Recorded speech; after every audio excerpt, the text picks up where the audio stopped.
Udah sekolah kan? Bisa ngitung? Nama lu siapa? Nika. Ini berapa? Nih? Ini? Jangan makan es krim, lepas dulu yang cepet ngitungnya. Ini berapa? Nih? 1 tambah 1. Ah, lama. Pas untuk situasi di kamar ini. Ini adalah kamar dari seorang remaja madesu alias masa depan suram yang bernama Kurosu. Remaja madesu ini benar-benar udah nggak punya harapan hidup lagi cuy. Makanya dia pun bersiap-siap untuk pergi ke akhirat. Dia ikat tuh lehernya dia pakai sabuk erat-erat. Tapi ya namanya juga madesu ya kan. Dia pun nggak jadi mati karena ngikat sabuknya nggak kenceng. Dan ternyata aksi bunuh diri gobloknya si Kurosu ini membuat tembok di kamarnya jadi bolong cuy. Dia pun mendekati lubang ini. Betapa kagetnya Kurosu, ternyata di sebelah kamarnya ini tuh tinggal seorang cewek cantik, bening, mulus, dan menggoda cuy. Makanya Kurosu pun sampai lupa kalau dia mau bunuh diri. Setiap hari dia intip tuh si cewek misterius ini dari lubang kenikmatan. Jadi Kurosu ini tuh bener-bener remaja yang gak punya kerjaan cuy. Makanya dia bener-bener mantau terus si cewek ini dari berbagai aktivitas yang dia lakuin. Pokoknya Kurosu gak mau ketinggalan lah satu momen pun. Dan sampailah aksinya Kurosu ini dilihat sama seorang perempuan yang bernama Haruko. Nah jadi si Haruko ini tuh kepesan makanan buat abangnya. Tapi namanya pria nggak ada akhlak ya, sama Kurosu makanannya malah dimakan cuy secara membabi buta. Singkat cerita, Kurosu pun dilihatlah aksinya sama si perempuan misterius ini. Perempuan ini pun memperkenalkan diri dan malah ya dia ngajak Kurosu buat makan bareng. Wow. Kurosu yang benar-benar nggak tahu malu pun ya sudah tentu aji mumpung banget dia memakan makanan cewek ini dengan sangat lahap. Cewek cantik yang bernama Miyaichi ini pun cuma bisa senyum aja nih ngeliat Kurosu yang bener-bener kelaparan. Ternyata Miyaichi ini tuh baik banget. Makanya dia ngajak Kurosu buat makan bareng lagi nih di hari-hari selanjutnya. Dan sampailah Kurosu sadar kalau dia ini cuma jadi beban doang gitu kan.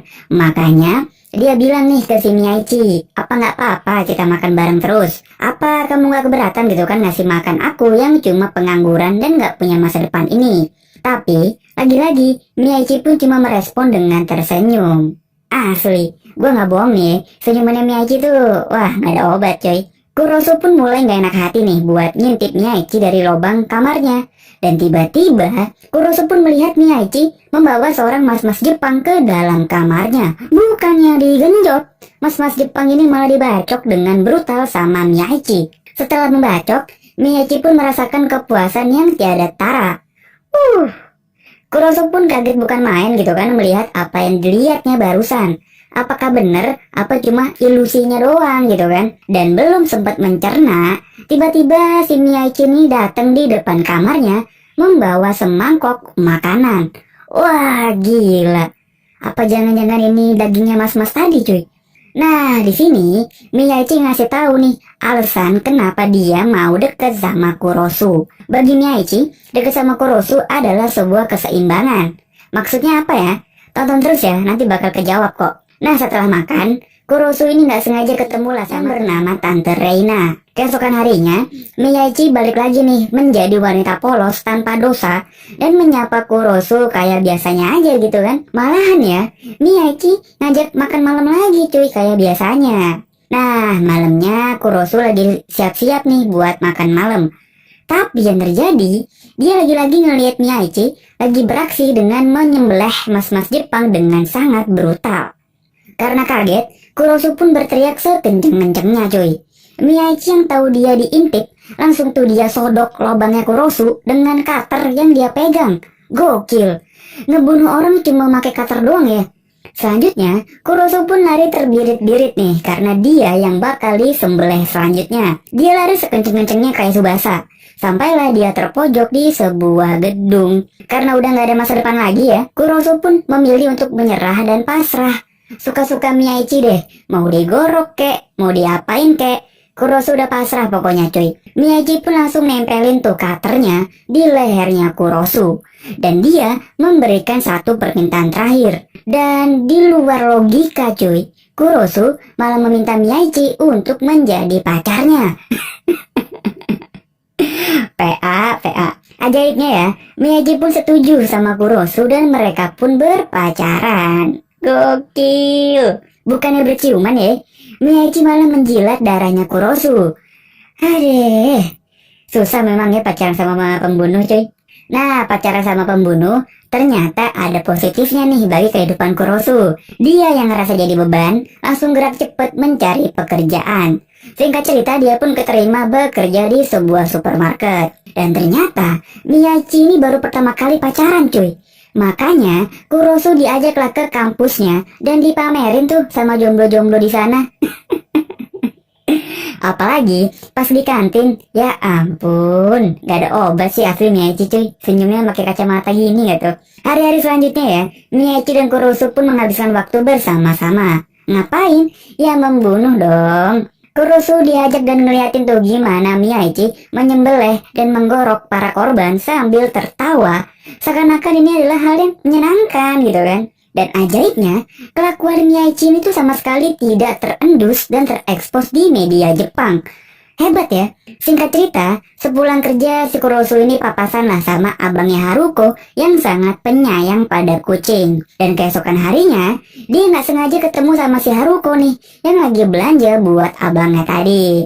Dan pas malam harinya, tiba-tiba Miyaji membawa abangnya Haruko buat dijadikan korban selanjutnya. Kurosu yang kaget, dia teriak-teriak dong. Tapi Miyaji malah memarahi Kurosu untuk diam. Tanpa basa-basi, Miyaji pun melakukan hobinya, yaitu menyembelih orang. Kurosu pun semakin bingung, kenapa orang baik kayak abangnya Haruko kok malah dibunuh. Nah, makanya dia diajaklah sama Tante Reina buat masuk ke dalam kamar abangnya Haruko. Di sana, wah gila cuy, ternyata abangnya Haruko adalah seorang predator kucing. Dia pretelin tuh organ-organ kucing dan diawetin kotak per kotak. Jadi pantas saja dia disembelih sama Miyaji. Makanya jangan pernah lihat orang dari luarnya ya. Keesokan harinya, mulai deh si Kurosu mulai galau nih.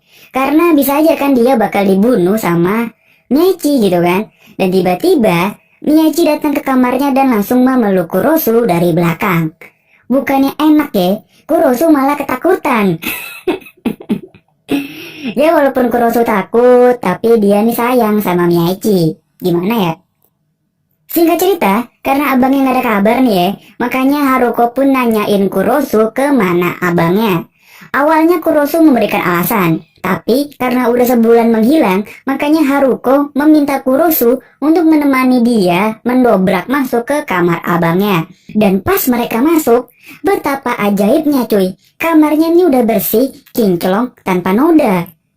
Nggak ada sama sekali tuh bekas koyakan dan organ-organ kucing yang dijadikan uji coba sama abangnya Haruko. Nah, yang terjadi selanjutnya, Haruko dan Kurosu makin deket nih. Apalagi Haruko kayaknya ada benih-benih cinta gitu kan sama Kurosu. Dan malamnya, nggak sengaja si Kurosu melihat Miyaji digandeng sama abang-abang berambut gimbal. Makanya nih, pas di rumah, Kurosu merasa sangat cemburu.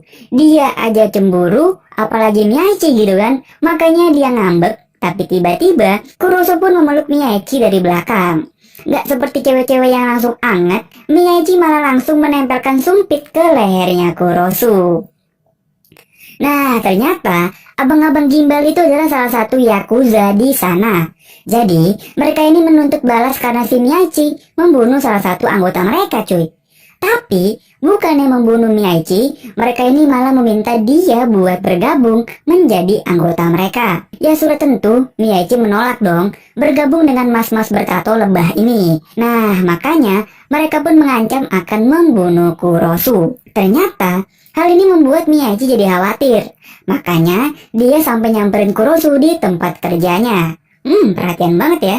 Singkat cerita, di suatu hari, Haruko datang lagi nih dengan membawa sebuah surat yang dimana Tante Reina membuat alibi kalau abangnya lagi pergi ke Thailand. Haruko pun diajak ke kamar Kurosu sambil diberiin segelas teh hangat dari Miyaji. Dan tiba-tiba dia pun teler. Ternyata gelas itu sudah diberi obat tidur sama si Miyaji. Dia pun sudah siap dengan pakaian jas hujan 10 ribuannya untuk menghabisi Haruko yang lagi tidak berdaya. Tapi, tiba-tiba Kurosu menghentikan tindakannya Miyaichi. Dia meminta Miyaichi untuk tidak membunuh Haruko karena dia merasa kalau Haruko ini tidaklah berdosa. Dan pas si Haruko bangun, dia pun langsung menyatakan perasaannya ke Kurosu. Kalau dia jatuh cinta dengan Kurosu cuy. Haruko pun benar-benar bilang kalau dia suka sama Kurosu dan siap merebut Kurosu dari Miyaichi. Haruko pun akan setia menunggu Kurosu sampai dia menerima Haruko.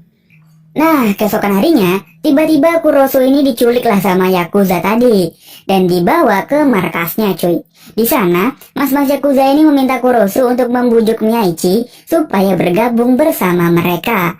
Atau nyawanya yang akan dihabisi. Nah, biar si Kurosu makin takut gitu kan, dia pun diberi codet di pipinya supaya makin deg-degan. Sesampainya di rumah, Miyaichi pun auto emosi gitu kan, dan udah siap-siap untuk si Yakuza itu. Tapi tiba-tiba Kurosu tidak sengaja melihat lagi si Miyaichi melakukan pembunuhan. Yang dimana Miyaichi ini akhirnya setuju untuk bergabung menjadi Yakuza dan membunuh untuk mereka supaya si Kurosu hidupnya aman cuy. Makanya Kurosu langsung lari tuh ke markasnya Yakuza buat membantai mas-mas Yakuza ini. Tapi apalah daya, dirinya cupu dan Kurosu. Dia dudukin Kurosu di kursi dan mereka pun akhirnya berciuman di depan para mayat-mayat yang bergelimpangan. Dan tiba-tiba ya, setelah dicium, Kurosu pun ditusuk pakai cutter di bagian perutnya. Ternyata hasrat terpendamnya Miyaichi adalah membunuh Kurosu. Dia pun sambil menusuk Kurosu sambil bilang kalau dia cinta sama Kurosu. Anjir. Lalu apakah Kurosu mati? Mungkin iya, tapi bakal secara perlahan-lahan. Akhirnya mereka pun pindah rumah dan akan hidup bersama.